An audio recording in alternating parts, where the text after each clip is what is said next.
China's military sent 19 aircraft into Taiwan's Air Defense Identification Zone on Sunday, including several nuclear-capable bombers, on the eve of Taipei's annual War Games exercises. The sortie by China's People's Liberation Army Air Force was one of the largest in weeks, and included 10 J-16 and 4 Su-30 fighters, as well as 4 H-6 bombers, which can carry nuclear weapons, and an anti-submarine aircraft.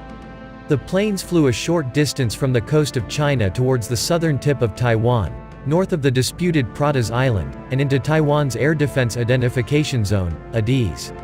The area is not Taiwan's territorial airspace, but the sorties provoked Taiwan's Air Force to scramble jets in response, and on Sunday missile monitoring systems were also deployed.